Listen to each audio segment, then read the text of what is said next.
Ini yang harus dilakukan oleh pemerintah provinsi, komunikasi kan. Ya. Kita tidak mungkin berprestasi tanpa adanya kegiatan atlet yang berasal betul-betul dari Bengkulu. Benar-benar. Bukan pinjaman dari daerah lain. Itu Benar. sudah menjadi kebanggaan kita. Assalamualaikum warahmatullahi wabarakatuh. Selamat siang, Tribuners. Kembali lagi bersama saya, Romi Juniandra, reporter tribunbengkulu.com. Dan pada kesempatan kali ini, Tribuners, saya sudah bersama salah satu tokoh muda di Provinsi Bengkulu dengan Bang Edward Samsi, ya Bang. Ya, Apa kabar hari ini, Bang? Sehat, Bang? alhamdulillah sehat. Semangat ya, Bang, ya? Tetap semangat. Boleh salam olahraga dulu kita, Bang? Salam olahraga. Oke. Ya. Baik, Bang. Ini kita, Bang Edward ini dikenal di Bengkulu ini sebagai salah satu tokoh muda yang berjiwa muda yang peduli dengan bidang olahraga, Bang. Salah satunya sekarang ini Abang juga masih menjabat sebagai Ketua FPTI, Federasi Panjat Tebing Indonesia Ya. Provinsi Bengkulu. Nah, secara umum saja dulu, Bang, Abang melihat situasi kondisi olahraga kita di Bengkulu saat ini seperti apa ini, Bang? Oke, makasih. Ya betul ya. Jadi saya sebenarnya bukan FPTI saja. Jadi kebetulan pada saat ini saya juga diajak kawan-kawan bergabung di PBPSI. Yang ketua umumnya Pak Kapolda, wakil ketua umum saya, yaitu di bidang polisian. Nah, yang saya lihat ya kita ya pada saat ini ya mengalami kemajuan lah ya terkait di bidang olahraga. Walaupun, nah ini saya garis bawahi, walaupun saya sampaikan di depan nih, walaupun kontribusi pemerintah daerah terhadap dunia olahraga ini saya pastikan masih kurang. Tetapi ya justru tumbuh dari inisiatif anak-anak muda kita. Misalnya di poli, kan seperti itu, di bola kaki, belum lagi di bidang-bidang lain, termasuk di panjat tebing, kan seperti itu. Nah, saya kira ya ini salah satu potensi yang baik bagi Provinsi Bengkulu terhadap perkembangan olahraga yang ada di Bengkulu. Oke. Sebagai Ketua FPTI, Bang, Federasi Panjat Tebing Seluruh Seluruh Indonesia Provinsi Bengkulu. Nah, seperti apa Abang melihat potensi panjat tebing di Bengkulu nih, Bang? Ada tidak, Bang, lokasi alami panjat tebing ini di provinsi kita? Ya, alhamdulillah ya. Kalau kita lihat ya potensinya cukup besar. Nah, kita sedikit ke belakang pada tahun 2019 yang lalu kita melaksanakan Porwil ya. Nah, Porwil pada saat itu kita bisa meraih beberapa medali. Ada emas, termasuk perunggu. Nah, bahkan untuk cabang panjat tebing ini kita ikut sertakan salah satu atlet kita untuk mengikuti PON yang akan datang. Jadi artinya kan memang ada potensi. Nah, cuma yang jadi persoalan ini sarana prasarana panjat tebingnya yang kurang yang ada. Ya kita hampir di 10 kabupaten kota ini tidak ada. Nah, dulu ada di Kepayang 1. Sekarang di SMK. Tetapi itu sudah tidak layak pakai. Yang ada bouldernya itu yang ada di Sawalebar.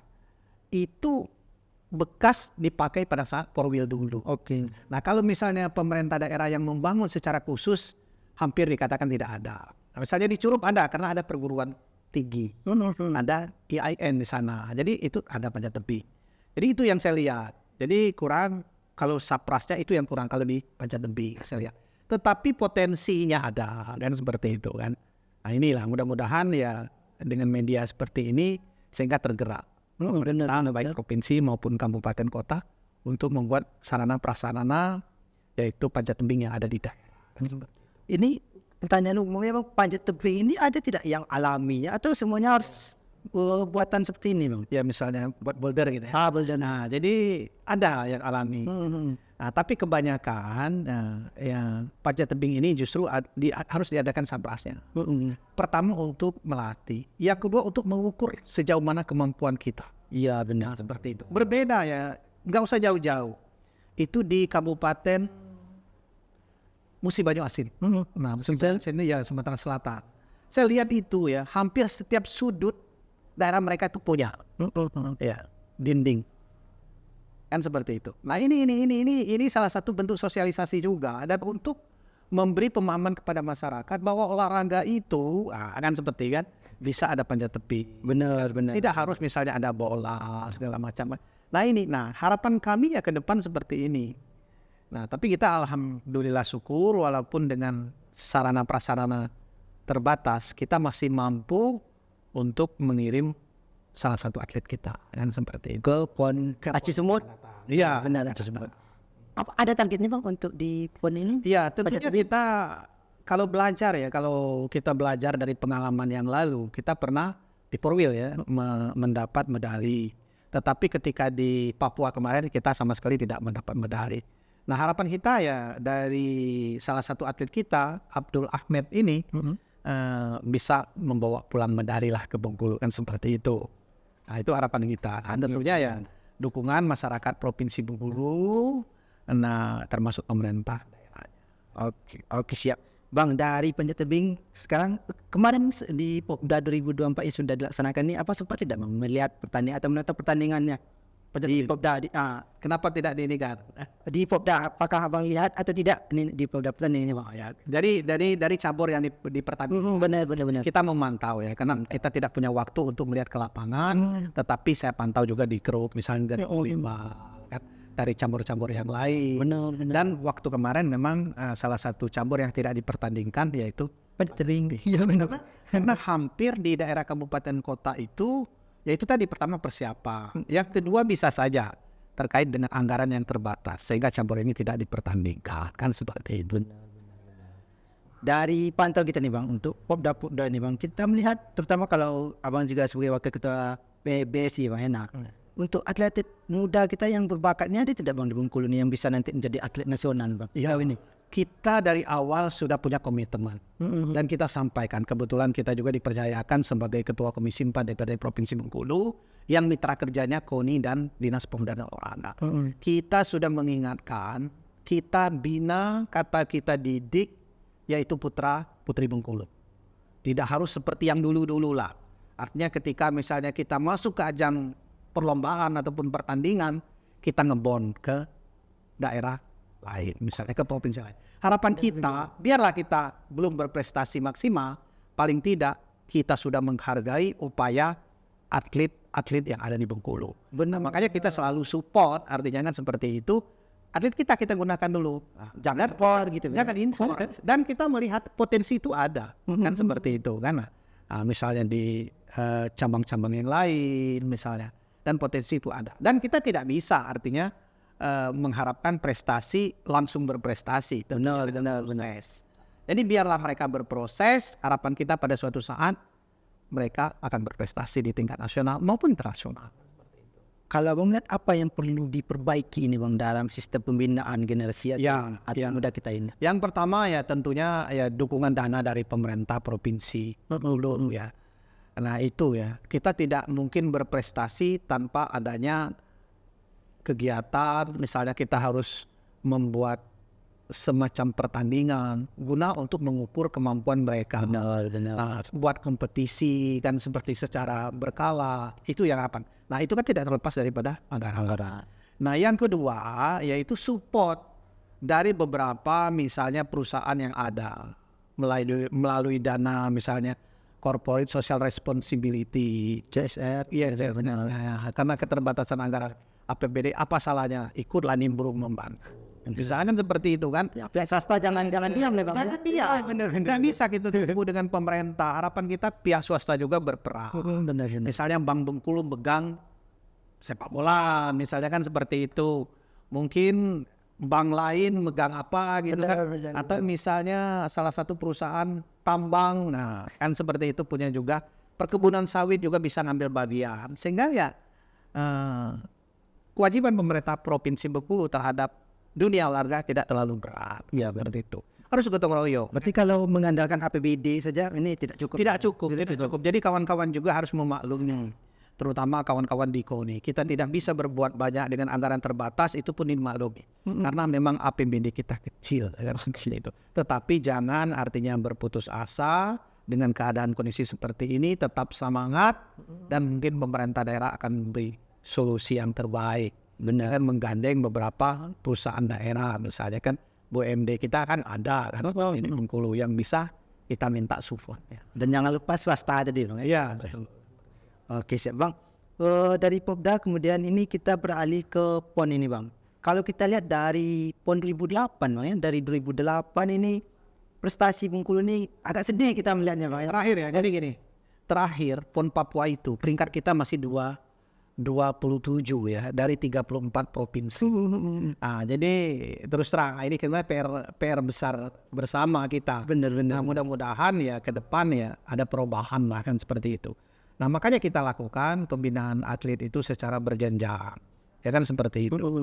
Nah, mudah-mudahan ke depan akan lebih baik lagi. Benar. Jadi kalau dalam catatan kita Bang, yang paling baik itu prestasinya di PON 17 di Kaltim ya, Bang, dengan peringkat 28. Nah setelahnya PON Riau, PON Jabar itu peringkatnya 30 paling tinggi Bang. Ya itu tadi. Karena terus terang kita tidak siap berkompetisi internasional. Bisa saja kelemahan kita tidak banyak membuat kompetisi di daerah sehingga atlet ini tidak saling bersaing. Dan itu satu. Yang kedua, kita ini kalau yang saya lihat sepanjang perjalanan juga setengah hati terhadap atlet kita. Contoh seharusnya bola kaki itu masuk PON Papua pada saat itu. Yang Kemarin itu. Tapi ternyata tidak diberangkatkan.